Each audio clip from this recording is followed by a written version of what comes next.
കൊല്ലം ജില്ലാ government contractors സഹകരണ സംഘത്തിൽ 4.5 കോടിയുടെ സാമ്പത്തിക ക്രമക്കേട്. ഭരണസമിതി പ്രസിഡന്റിന്റെ നേതൃത്വത്തിലാണ് ക്രമക്കേട് നടന്നത്. ജില്ലയിലെ CPM നേതാവിന്റെ പിന്തുണയോടെയാണ് ക്രമക്കേടുകൾ നടത്തിയതെന്ന് ആരോപണം. സാമ്പത്തിക ക്രമക്കേടിൽ അന്വേഷണം നടത്തി യൂണിറ്റ് ഇൻസ്പെക്ടർ സഹകരണ സംഘം ജോയിന്റ് രജിസ്ട്രാർക്ക് സമർപ്പിച്ച റിപ്പോർട്ട് ജനം ടിവിക്ക്. മനോജ് ചേരുന്നുണ്ട് വിവരങ്ങളുമായി. മനോജ്, എന്താണ് ഈ വാർത്തയുടെ കൂടുതൽ വിശദാംശങ്ങൾ?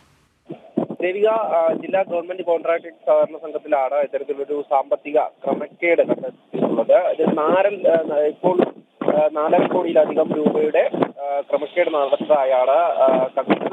ഇത് തന്നെ സാമ്പത്തിക ക്രമക്കേടിൽ അന്വേഷണം നടത്തി ശക്തികുളങ്ങര യൂണിറ്റ് ഇൻസ്പെക്ടറാണ് ഈ സഹകരണ സംഘം ജോയിന്റ് രജിസ്ട്രാർക്ക് ഈ അന്വേഷണ റിപ്പോർട്ട് സമർപ്പിച്ചിരിക്കുന്നത്. ഇതിൽ തന്നെ മറ്റൊരു കാര്യം, ജില്ലയിലെ CPM നേതാവിന്റെ പിന്തുണയോടെയാണ് ഇത്തരത്തിലുള്ള ക്രമക്കേട് നടന്നതെന്നുള്ള ആരോപണം ഉയരുന്നുണ്ട്. ഈ ഓഫീസ് ഇരിക്കുന്നത് ഒരു വാടക കെട്ടിടത്തിലാണ്. ആ കെട്ടിടം നവീകരിക്കാനെന്ന പേരിലും പണം ചിലവഴിച്ചിട്ടുണ്ട്. അതോടൊപ്പം തന്നെ ഈ ചട്ടം ലംഘിച്ച ആവശ്യമായിട്ടുള്ള സർട്ടിഫിക്കറ്റുകളില്ലാതെ വായ്പകൾ നൽകിയിട്ടുണ്ട്.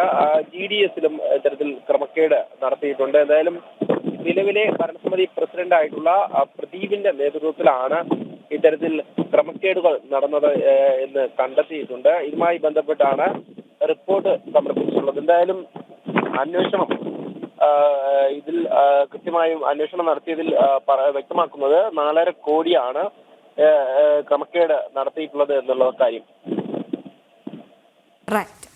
മനോജാണ് കൊല്ലത്ത് നിന്ന് വിവരങ്ങൾ നൽകിയത്.